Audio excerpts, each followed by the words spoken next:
Je suis le roi Arthur. Aujourd'hui, je viens vous raconter mon histoire, comment tout s'est passé. Et si la légende de King Arthur était une histoire vraie, que l'on vous a cachée? Il y a très longtemps, dans une époque remplie de mystères et de légendes, l'Angleterre était un royaume divisé, plongé dans le chaos et les guerres. Mais c'est dans cette période sombre qu'allait naître l'une des plus grandes légendes de l'histoire, celle de King Arthur. Selon la légende, Arthur était le fils du puissant roi Uther Pendragon. Mais à sa naissance, le royaume était menacé par de nombreux ennemis. Pour protéger l'enfant, le célèbre magicien Merlin décida de cacher le jeune prince. Arthur fut confié à une famille noble, loin du palais, et il grandit sans jamais connaître sa véritable origine. Pendant des années, il mena une vie simple, comme un jeune garçon ordinaire. Mais le destin avait déjà choisi sa voie. Après la mort du roi Uther Pendragon, le royaume se retrouva sans souverain. Les seigneurs et les chevaliers se disputaient le pouvoir, et personne ne savait qui devait régner. C'est alors qu'un événement extraordinaire se produisit. Un jour, sur la grande place du royaume, une épée mystérieuse apparut, plantée profondément dans une pierre.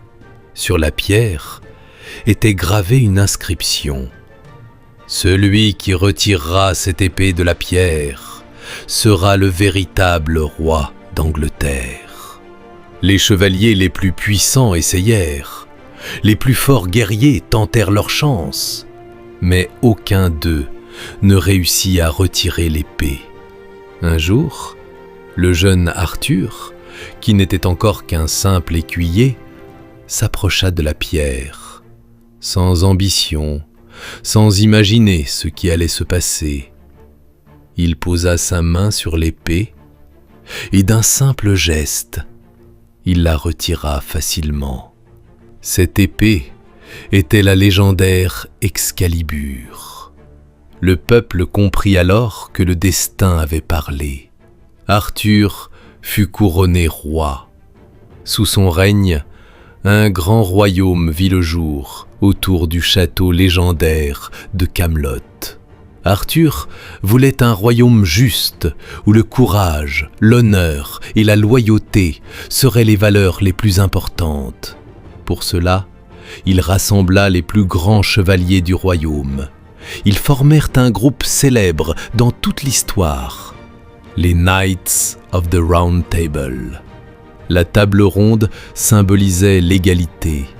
Aucun chevalier n'était plus important qu'un autre.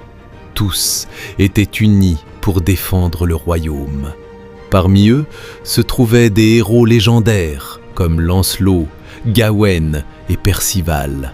Ensemble, ils vécurent d'innombrables aventures.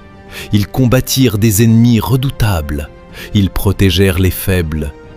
Et ils parcoururent le monde à la recherche d'un trésor sacré, le mystérieux Holy Grail. On disait que ce calice sacré possédait un pouvoir divin. Celui qui le trouverait apporterait paix et sagesse au monde. Mais malgré la grandeur du royaume d'Arthur, tout ne pouvait pas durer éternellement. Des trahisons commencèrent à apparaître, des rivalités naquirent parmi les chevaliers, et la plus grande menace venait de l'intérieur même du royaume.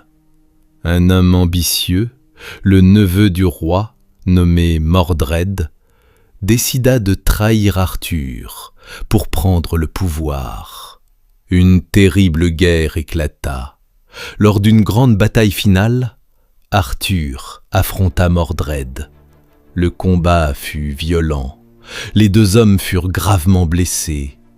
Mordred mourut sur le champ de bataille. Et le roi Arthur, blessé mortellement, savait que son temps était terminé. Selon la légende, ses fidèles compagnons l'emmenèrent sur l'île mystérieuse de Avalon. un lieu magique où ses blessures pourraient être guéries. Mais Arthur ne revint jamais.